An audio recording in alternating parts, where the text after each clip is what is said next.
যে কোনো উইকেন্ডে আপনার স্পেশালি ফ্রাইডে অ্যান্ড স্যাটারডে মর্নিংয়ে আই থিঙ্ক গল্ফটা ইজ দ্য পারফেক্ট ফর মানে আমরা যারা ঢাকাবাসী আছি ফর উই ঢাকা পিপল গল্ফটা আসলে আমার এনকারেজ করা উচিত প্রত্যেকেরই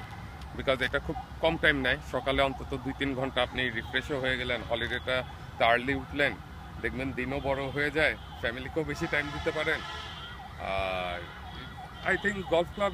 this is only one place যেখানে আপনার ফ্যামিলিও সবসময় আপনাকে 100% সাপোর্ট করে যে মানে এইসব এরকম একটা সোশ্যাল ক্লাবে আই থিঙ্ক যে কারোর প্যারেন্ট হোক বা তার স্পাউস হোক সবাই এনকারেজ করবে যে না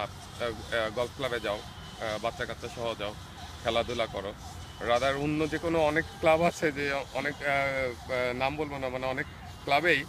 উল্টা দেখা যায় আমাদের মিসেসরা বলে যে না থাক ক্লাবে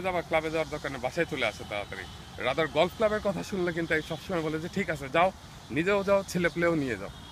বিকজ এইটা ইটস এ ঢাকা শহরে বাচ্চারাও তো আসলে খেলার জায়গা নেই ওদের সেরকম সাফিসিয়েন্ট গ্রাউন্ড নেই আউটডোর গ্রাউন্ড নেই ওই সারাদিন বাসায় বসে হয় ছবি আঁকা আঁকি নাহলে গানের টিচারের কাছে গান শেখা আর নাহলে সারাদিন আইপ্যাড নিয়ে পড়ে থাকা এছাড়া তো আর কিছুই না তাই থিঙ্ক ওদের জন্য এটা হিউজ স্কোপ যে এখানে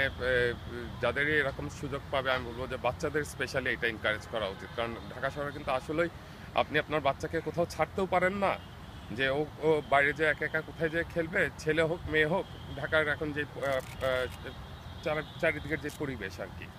তো তার থেকে বরং এখানে আসলে আপনি নিজেও খেললেন বাচ্চারাও খেললো সো কেউই বোর হলো না বেসিক্যালি আর ওইখানে যে দেখা যেত বাচ্চা ক্রিকেট খেলছে আপনি প্যারেন্ট বসে আছে